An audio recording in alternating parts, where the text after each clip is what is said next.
Good morning students. अब तक हम बात कर चुके हैं केमिकल रिएक्शन के रेट्स की, उनका किस प्रकार से मेजरमेंट किया जाता है, किस प्रकार से उन्हें डिफाइन किया जाता है, क्या उनके यूनिट्स होते हैं। फिर हमने आगे बात की कि कौन कौन से ऐसे फैक्टर्स और पैरामीटर्स होते हैं जो कि रिएक्शन रेट्स को कंट्रोल करते हैं, किस प्रकार से किसी रिएक्टेंट का जो केमिकल नेचर है, जो फिजिकल स्टेट्स हैं, वो रिएक्शन को कंट्रोल कर रही हैं। अगर किसी फोटोकेमिकल रिएक्शन की बात की जा रही है तो जो लाइट इंटेंसिटी है उसका क्या इफेक्ट होता है उस रिएक्शन की रेट्स पे। अब इसी में हम आगे बढ़ते हैं। नेक्स्ट आता है surface area of reactant. Means कि अगर सरफेस एरिया की टर्म्स में बात की जाए तो किसी रिएक्टेंट का जो सरफेस एरिया है वह किस प्रकार से रेट्स को इन्फ्लुएंस करेगा।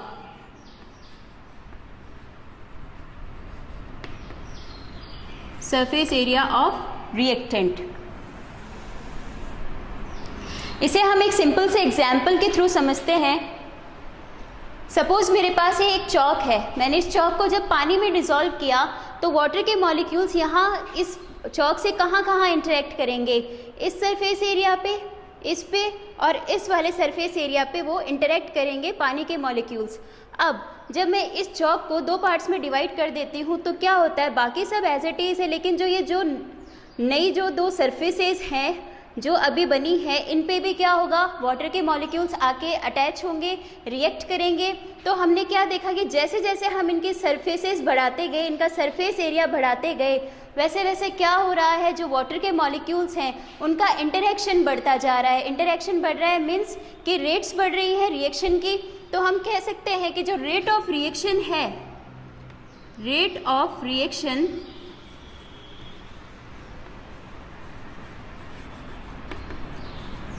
वह किसके डायरेक्टली प्रोपोर्शनल होती है, surface area of the reactant के। सरफेस एरिया ऑफ रिएक्टेंट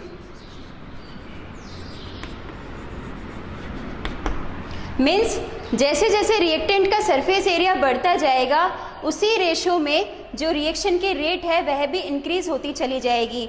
मैंने कोई सब्सटेंस लिया, उसके दो फेजेस मैंने ली, एक सॉलिड और एक मैंने उसका लिया पाउडर फॉर्म। पाउडर फॉर्म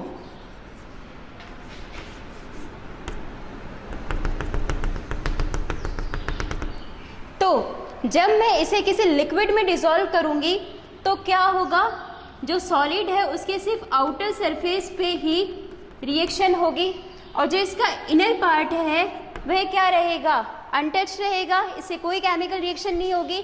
लेकिन जो पाउडर फॉर्म है उसमें ज़्यादा से ज़्यादा सरफेस एरिया एक्सपोज हो रहा है तो ज़्यादा से ज़्यादा रिएक्शन होगी। मीन्स जो पाउडर फॉर्म है उसमें जो रेट ऑफ रिएक्शन है वह हाई होगी बजाय सॉलिड फॉर्म के।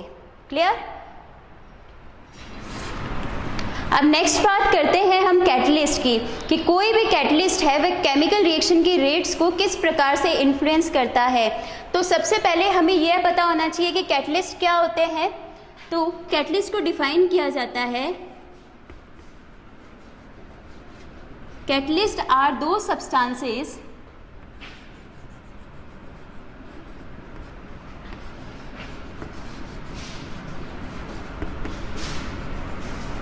those substances which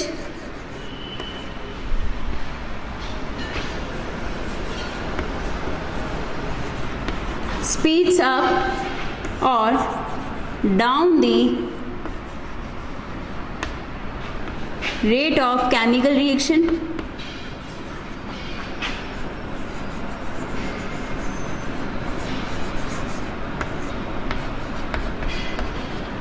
without taking participate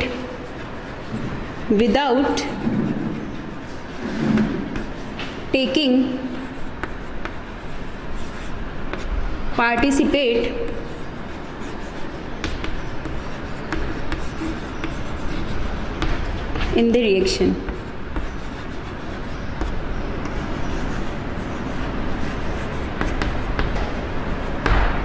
means catalyst क्या होते हैं, किसी भी रिएक्शन में जब रिएक्टेंट से प्रोडक्ट का फॉर्मेशन हो रहा है तो कैटलिस्ट ऐसे सब्सटेंसेस होते हैं जिनका रिएक्टेंट और प्रोडक्ट के साथ कोई इंटरफेरेंस नहीं होता है, लेकिन वो उस रिएक्शन मैकेनिज्म को एक ऐसा पाथवे अवेलेबल करवा देते हैं कि जिससे अगर रिएक्शन होगी तो उससे उसकी रेट्स या तो इंक्रीज हो जाएंगी या डिक्रीज हो जाएंगी।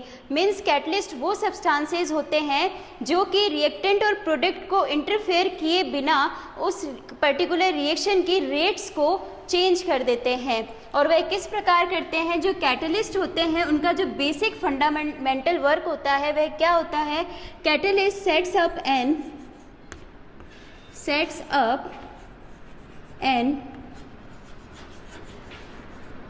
alternative path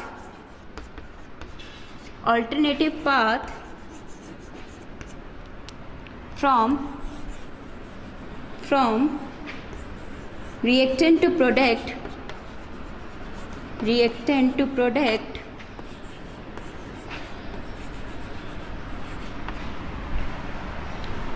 with lower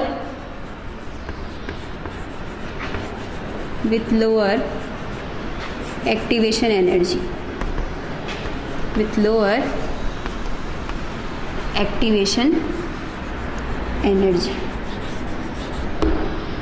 means जो कैटलिस्ट है वो एक ऐसा ऑल्टरनेटिव पाथ अवेलेबल करवाते हैं रिएक्टेंट्स को प्रोडक्ट में कन्वर्जन के दौरान जो कि कम एक्टिवेशन एनर्जी का होता है। एक्टिवेशन एनर्जी वह एनर्जी बैरियर होता है जो कि किसी भी रिएक्टेंट को क्रॉस करना पड़ता है प्रोडक्ट फॉर्मेशन के लिए। मीन्स अगर कोई रिएक्शन में रिएक्टेंट है और वह एक्टिवेशन एनर्जी बैरियर को क्रॉस कर पाता है तभी प्रोडक्ट का फॉर्मेशन हो पाता है। इसे आगे हम और डिटेल से समझते हैं। अब हम देखते हैं कि किस प्रकार से कैटलिस्ट किसी रिएक्शन को अफेक्ट करते हैं।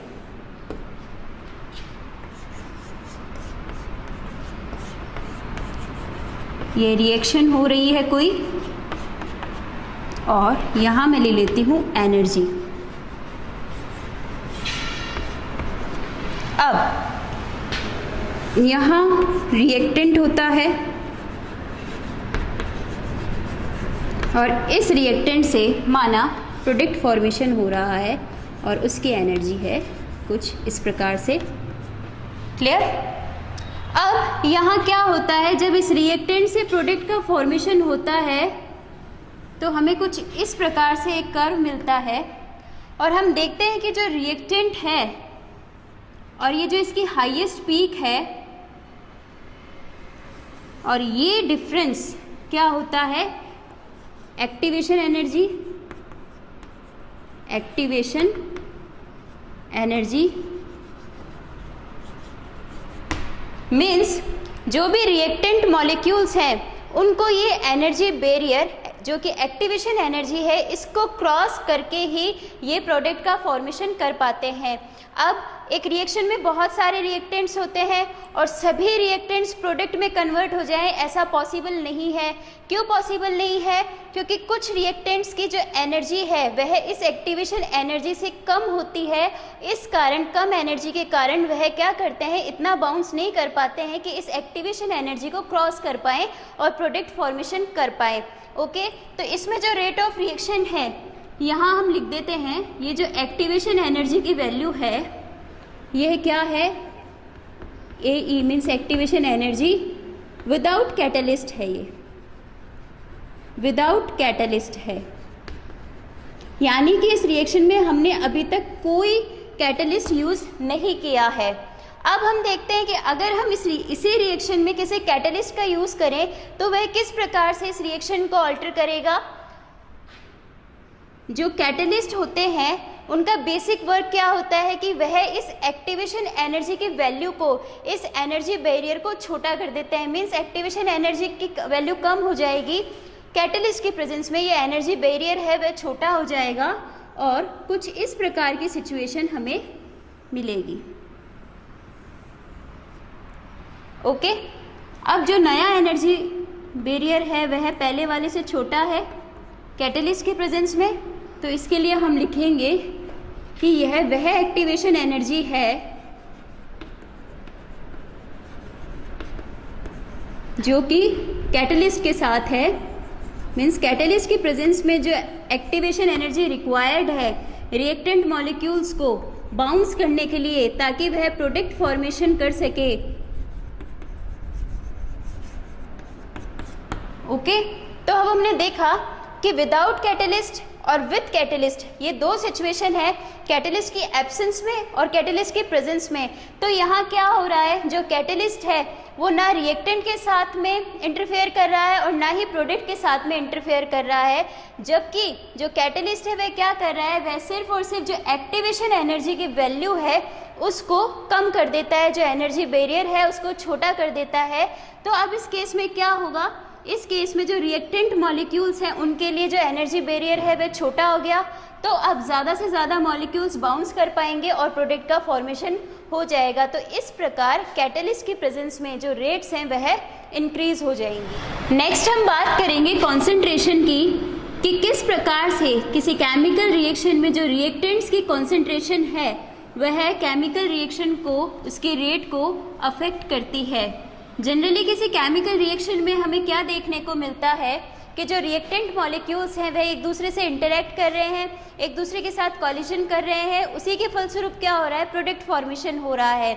अब जब कंसंट्रेशन के टर्म्स में बात करेंगे तो जब हम रिएक्टेंट के कंसंट्रेशन को इंक्रीज कर देते हैं तो क्या होता है, कंसंट्रेशन इंक्रीज की means number of reactant molecules भी इंक्रीज हुए। रिएक्टेंट मॉलिक्यूल जितना ज़्यादा इंक्रीज होंगे वहाँ पे ज़्यादा से ज़्यादा पॉसिबिलिटी होगी कॉलिशन करने की, मीन्स रिएक्टेंट मॉलिक्यूल इंक्रीज हुआ देन उसमें कॉलिशंस ज़्यादा से ज़्यादा हुए तो वहाँ पे प्रोडक्ट बनने की पॉसिबिलिटी भी क्या होगी, बढ़ जाएगी। मीन्स हम कह सकते हैं कि जो रेट है वह डायरेक्टली प्रोपोर्शनल होती है कॉन्सेंट्रेशन के। क्लियर? थ्योरेटिकली तो हमने ये बता दिया कि जो रेट है वह कॉन्सेंट्रेशन के प्रोपोर्शनल होती है, मीन्स जैसे जैसे कॉन्सेंट्रेशन बढ़ेगा वैसे वैसे रेट भी बढ़ेगी। लेकिन जब इन टर्म्स की और इन रिलेशंस की प्रैक्टिकल स्टडी की गई, एक्सपेरिमेंटल स्टडी की गई, बहुत सारी रिएक्शंस पे जब इनको अप्लाई किया गया तो देखा गया कि जो रेट है वह कंसंट्रेशन के प्रोपोर्शनल में नहीं होती है, बल्कि जो रेट है वह कंसंट्रेशन की nth पावर के प्रोपोर्शनल होती है। मीन्स रेट ऑफ रिएक्शन है वह कंसंट्रेशन की n पावर के प्रोपोर्शनल होती है। और यहाँ जो यह टर्म होती है n, इसको हम कहते हैं order of reaction. Order of reaction, okay. Order of reaction की जो कैलकुलेशन है वह एक्सपेरिमेंटल होती है, यानी कि जो n है यह क्या होगा किसी रिएक्शन के लिए, यह हम सिर्फ एक्सपेरिमेंट से निकाल सकते हैं, कैलकुलेट कर सकते हैं। तो यहाँ मैं लिख सकती हूँ कि जो ऑर्डर ऑफ रिएक्शन है वह क्या है, एक्सपेरिमेंटल वैल्यू है, एक्सपेरिमेंटल वैल्यू है।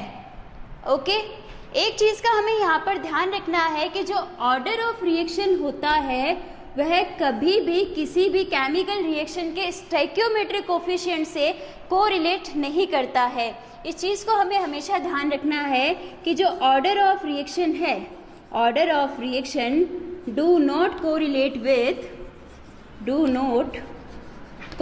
With stoichiometric coefficients, stoichiometric coefficients stoichiometric coefficients of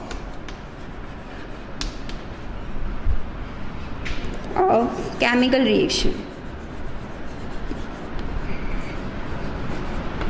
of chemical reaction। Okay, means order of reaction जो कि एक एक्सपेरिमेंटल वैल्यू है, यानी कि टेस्टिंग से ही, एक्सपेरिमेंट से ही उसकी वैल्यूज़ को हम कैलकुलेट कर सकते हैं, वह कभी भी स्टोइकियोमेट्रिक कोफिशिएंट जो भी हैं उस केमिकल रिएक्शन की बैलेंसिंग के दौरान उनके साथ कभी भी कोरिलेट नहीं करेगा। अब हम पढ़ेंगे रेट लॉ। रेट लॉ जो कि रिएक्शन में रिएक्टेंट के कॉन्सेंट्रेशन, उनके रेट कांस्टेंट्स और उनके ऑर्डर ऑफ रिएक्शन में क्या कोरिलेशंस हैं उनको एक्सप्रेस करता है। तो what is rate law? Rate law is the representation of the representation of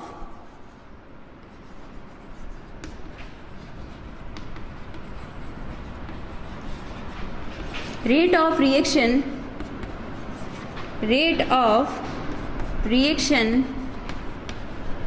in the terms of molar concentration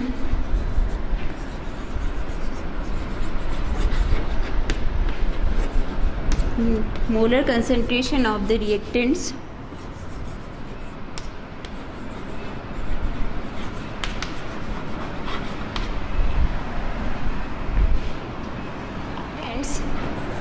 with each term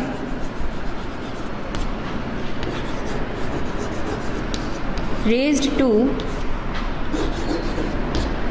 some power.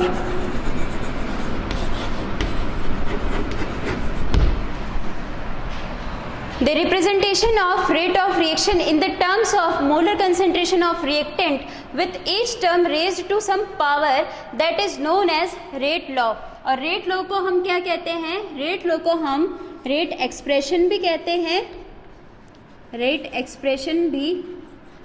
हैं, और इसे ही रेट इक्वेशन भी कहा जाता है. रेट इक्वेशन भी इसे कहा जाता है. क्लियर? अब हम बात करेंगे कोई एक हाइपोथेटिकल केमिकल रिएक्शन मैं यहाँ लेती हूँ.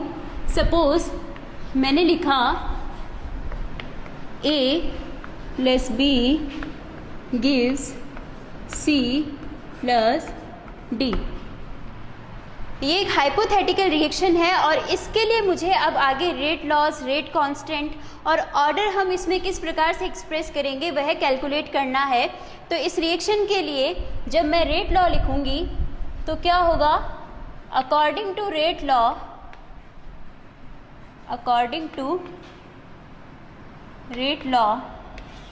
अब रेट लॉ क्या कहता है कि जो रेट्स हैं वह रिएक्टेंट की मोलर कंसंट्रेशन के कुछ पावर के टर्म्स में एक्सप्रेस की जाती है. यहाँ पर बात किसकी की जा रही है? रिएक्टेंट्स की कंसंट्रेशन की.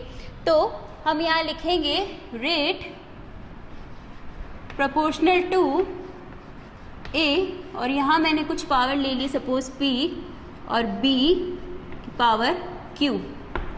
जैसा कि मैंने आपको पहले भी बताया कि जो कंसंट्रेशन की पावर है P और Q, जहाँ हमने बात की थी रेट की और लिखा था कि यह रेट है वह कंसंट्रेशन की nth पावर के प्रोपोर्शनल होती है, लेकिन इस n का केमिकल रिएक्शन की स्टोइकियोमेट्री से कोई रिलेशन नहीं होता है. तो सिमिलरली इस P और Q का ये जो रिएक्शन है इसकी स्टोइकियोमेट्रिक कोफिशिएंट्स यहाँ क्या है? A, B, C and D. इनके साथ इनका कोई रिलेशन नहीं होता है. यहाँ हम लिख लेते हैं A, B, C, D are stoichiometric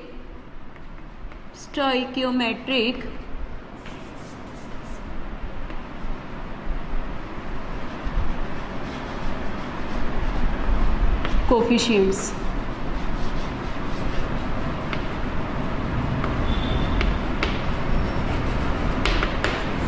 जिनका P और Q के साथ में कोई रिलेशन नहीं होता है. अब यहाँ देखते हैं P क्या है? P उस केस में ऑर्डर ऑफ रिएक्शन है जब हमने बात की रिएक्टेंट A की. Means P is the order of reaction with respect to A and Q is order of reaction with respect to B.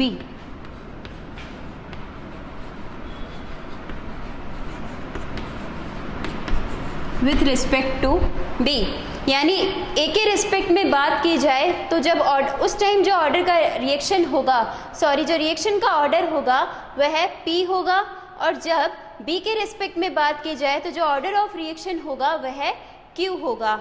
अब हमने सेपरेटली रिएक्टेंट्स के रिस्पेक्ट में तो बात कर ली कि P ऑर्डर है जब A की बात करी, Q ऑर्डर है जब हमने B की बात करी, तो इस ओवरऑल रिएक्शन के लिए ऑर्डर ऑफ रिएक्शन क्या होगा, तो वह हम देखते हैं कि N is equals to overall order of reaction, हम बोलेंगे ओवरऑल ऑर्डर ऑफ रिएक्शन, और यहाँ N की वैल्यू क्या होगी, P प्लस Q, यह होगा ओवरऑल ऑर्डर ऑफ रिएक्शन। किस प्रकार डिफाइन करेंगे ऑर्डर N, इसको हम डिफाइन कर सकते हैं कि the sum of the power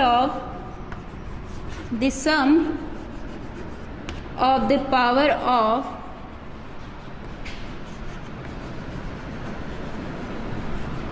molar concentration of reactants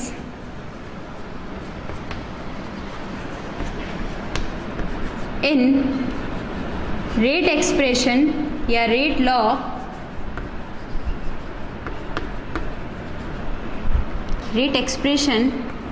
is known as order of reaction। Means किसी रिएक्शन में रिएक्टेंट्स के जो भी मोलर कंसंट्रेशन की पावर्स हैं उनका एडिशन ही क्या होता है, ऑर्डर ऑफ रिएक्शन। और यह किस प्रकार कैलकुलेट किया जाता है, यह एक्सपेरिमेंटली कैलकुलेट किया जाता है।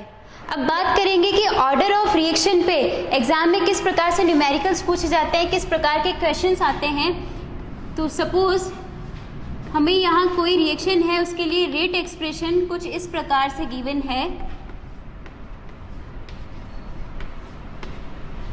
और हमसे पूछा है कि इस रिएक्शन के लिए, इस इक्वेशन के लिए ऑर्डर क्या होगा, ऑर्डर क्या होगा।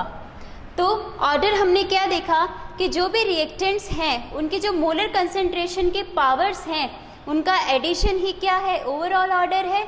तो यहाँ पर मोलर कंसंट्रेशन ऑफ A और B की पावर्स कितनी है, 2 and 1, तो जो ऑर्डर होगा वह क्या होगा, इनका एडिशन 2 + 1 = 3। यानी कि इस प्रकार अगर कोई रेट एक्सप्रेशन दिया हुआ है तो उससे हम उस रिएक्शन की ऑर्डर कैलकुलेट कर सकते हैं। सेकेंड एग्जाम्पल लेते हैं, rate is equals to K A की पावर 2 एंड B की पावर X, और जो इस रिएक्शन का ऑर्डर है वह हमें गिवन है 3। क्लियर।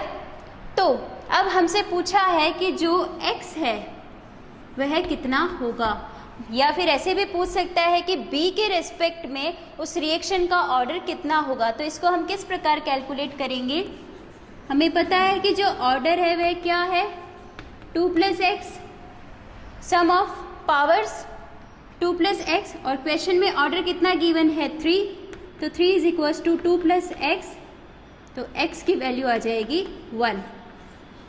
मीन्स अगर B के रेस्पेक्ट में बात की जाए तो जो ऑर्डर ऑफ रिएक्शन है वह कितना है, 1। नेक्स्ट अब हम इसे डिराइव करेंगे। जब हम इसमें आगे बढ़ेंगे तो हम देखते हैं कि जो रेट लॉ हमने यहाँ लिखा, रेट एक्सप्रेशन जो हमने लिखा इस केमिकल रिएक्शन के लिए, तो यहाँ इस प्रोपोर्शनलिटी कांस्टेंट को, प्रोपोर्शनलिटी साइन को हटाने के लिए हम क्या करते हैं, इक्वल्स टू एक प्रोपोर्शनलिटी कांस्टेंट का यूज़ करते हैं। सपोज मैंने यहाँ पे K एक प्रोपोर्शनलिटी कांस्टेंट है उसका यूज़ किया,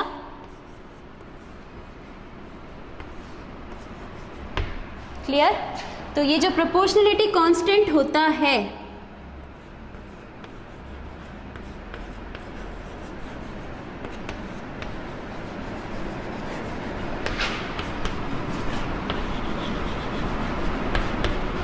इसे हम क्या कहते हैं, रेट कांस्टेंट। इसे रेट कांस्टेंट या वेलोसिटी कांस्टेंट भी कहा जाता है, और इसे ही स्पेसिफिक रेट कांस्टेंट भी कहा जाता है। Specific rate constant. क्लियर? अब जो रेट्स हैं वह किसके रिस्पेक्ट में बात कर रहे हैं हम? रिएक्टेंट मॉलिक्यूल्स के। मीन्स जो कंसंट्रेशन चेंज की बात हो रही है वह रिएक्टेंट मॉलिक्यूल्स की बात हो रही है, जो हम कंसंट्रेशन इंक्रीज कर रहे हैं वह रिएक्टेंट की कर रहे हैं, डिक्रीज कर रहे हैं तो रिएक्टेंट की कर रहे हैं। जब हम रेट को एक्सप्रेस करेंगे रिएक्टेंट की कंसंट्रेशन में, तो हमने रेट ऑफ रिएक्शन में सीखा था कि रिएक्टेंट की कंसंट्रेशन के रेस्पेक्ट में किस प्रकार से एक्सप्रेस किया जाता है, -dr/dt। मीन्स टाइम के साथ रिएक्टेंट के कंसंट्रेशन में जो चेंज हो रहा है वह क्या होता है, -dr/dt। तो इस रेट से हम यहाँ लिख सकते हैं -dr/dt is equals to k की पावर p एंड b की पावर q। और ये जो रिएक्शन होती है, ये जो इक्वेशन होती है वह होती है डिफरेंशियल रेट इक्वेशन। इसे हम डिफरेंशियल रेट इक्वेशन कहते हैं। Differential rate equation.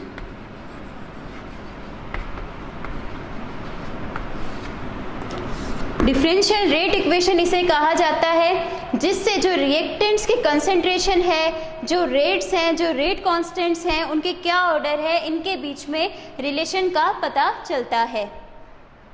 नेक्स्ट, अब हम इसी में बात करेंगे कि जो रेट कांस्टेंट हमने यहाँ पर यूज़ किया है प्रोपोर्शनैलिटी कांस्टेंट के रूप में, उसकी यूनिट्स क्या होंगी। Unit of rate constant.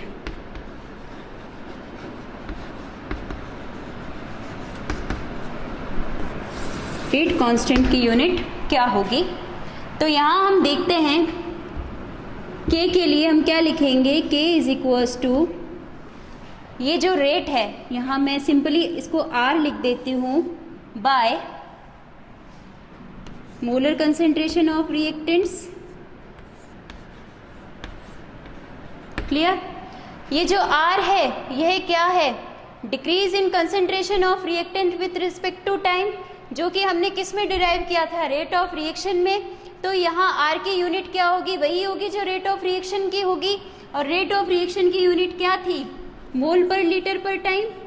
तो हम यहाँ लिख देते हैं मोल पर लीटर पर टाइम।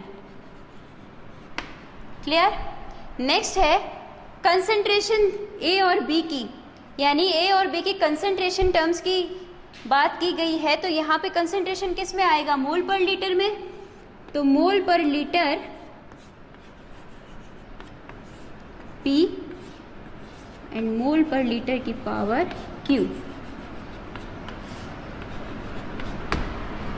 ओके, अब हम यहाँ इसे आगे सॉल्व करेंगे। तो मोल पर लीटर और टाइम, तो मैं इसे कुछ इस प्रकार लिख सकती हूँ, मोल पर लीटर। टाइम को मैं टाइम इनवर्स लिख सकती हूँ। टाइम है वह सेकंड्स, मिनट्स, आवर्स, डेज, कुछ भी हो सकता है। और यहाँ हम देख रहे हैं कि बेस सेम है तो इनकी पावर्स क्या होंगी, ऐड हो जाएंगी। तो ये हम लिखेंगे मोल पर लीटर, बेस सेम है तो पावर्स ऐड हो जाएंगी P प्लस Q। क्लियर?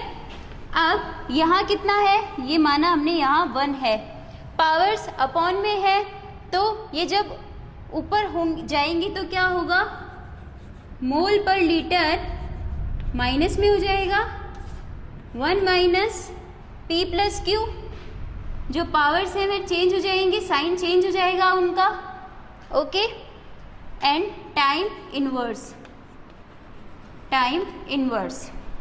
तो यहाँ क्या आता है, जो K की यूनिट है वह हमें क्या मिलती है, mole per litre 1 minus P plus Q को हमने क्या लिखा था, overall order of reaction that is equals to n and time inverse. Time inverse यह होती है k की यूनिट। मोल पर लीटर की power 1 minus n time inverse. तो हम यहाँ देखते हैं कि किस प्रकार से जो रेट कांस्टेंट है वह ऑर्डर ऑफ रिएक्शन जो है, यानी कि कोई भी nth टर्म की रिएक्शन है उसके लिए रेट कांस्टेंट हम कैलकुलेट कर सकते हैं। और यहाँ हम देख सकते हैं कि रेट कांस्टेंट है वह किसी भी रिएक्शन की ऑर्डर पे किस प्रकार से डिपेंड करता है। अब हम यहाँ कुछ केसेस लेंगे कि किस प्रकार n की वैल्यू वेरी करने पर उनके रेट कांस्टेंट्स के जो यूनिट्स हैं वह वेरी करती है। सपोज मैंने n इज इक्वल्स टू 0 लिया, यानी कि जो ऑर्डर ऑफ रिएक्शन है वह कितना है 0, जिनको हम बोलते हैं zero order reaction. Zero order reaction. तो जब मैं इसके लिए रेट कांस्टेंट की यूनिट कैलकुलेट करूंगी तो वह क्या होगी कि मोल पर लीटर 1 माइनस n। तो n की जगह मैं क्या पुट कर दूंगी 0 टाइम इनवर्स। तो 1 माइनस 0 इज इक्वल्स टू 1। तो मोल पर लीटर टाइम इनवर्स, या इसको हम लिख सकते हैं mole litre inverse time inverse, जो कि रेट कांस्टेंट की यूनिट है कौन से रिएक्शन के लिए, ज़ीरो ऑर्डर रिएक्शन के लिए। अगर मैं फर्स्ट ऑर्डर रिएक्शन की बात करूं, मीन्स अगर मैं n की वैल्यू रखूं यहाँ पर 1, जिसे हम कहते हैं first order reaction. First order reaction, तो जो k की यूनिट है वह क्या हो जाएगी mole per litre 1 minus 1, n is equals to 1 मैं यहाँ पुट कर दूंगी टाइम इनवर्स, और k है वह हो जाएगा 1 माइनस 1 इज इक्वल्स टू 0। और किसी भी क्वांटिटी की पावर अगर 0 हो तो वह क्या हो जाती है 1 के इक्वल। चलिए यहाँ देखते हैं मोल per litre 1 minus 1 0 time inverse. अब किसी भी क्वांटिटी की पावर अगर 0 है तो वह क्या हो जाएगा 1, तो ये हो जाएगा 1 और बचेगा हमारे पास सिर्फ टाइम इनवर्स। क्लियर। अब अगर सेकेंड ऑर्डर रिएक्शन की बात करूं, यानी कि मैंने n का वैल्यू रखा 2, तो उसे हम कहते हैं second order reaction. Second order reaction,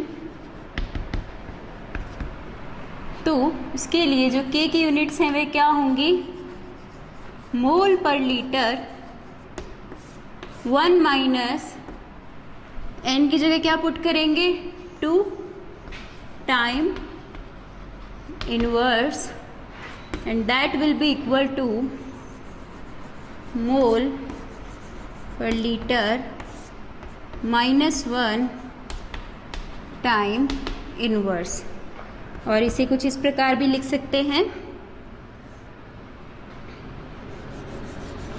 मोल पर लीटर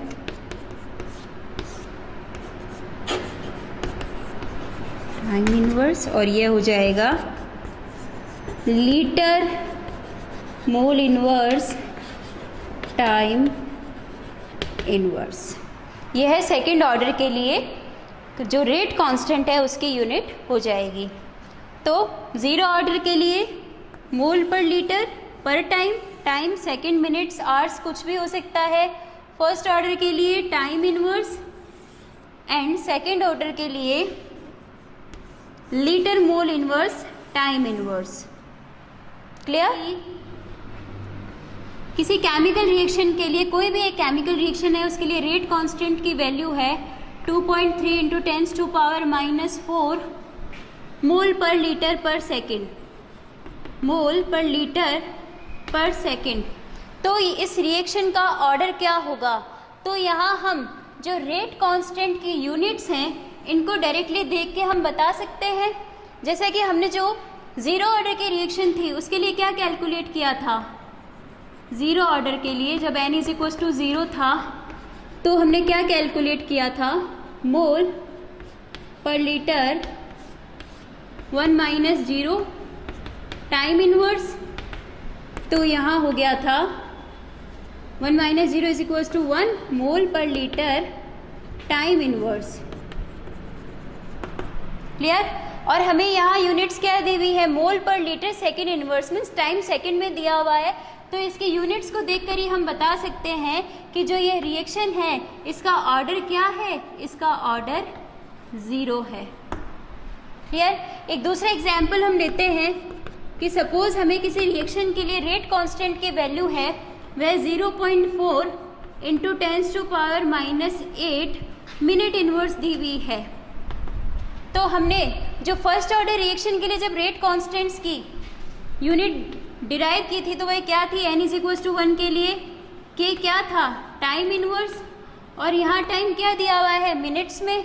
तो इसको कंपैरिजन करके हम बता सकते हैं कि जो ये रिएक्शन है ये किस रिएक्शन की बात हो रही है, कौन से ऑर्डर की बात हो रही है, ये है फर्स्ट ऑर्डर रिएक्शन है।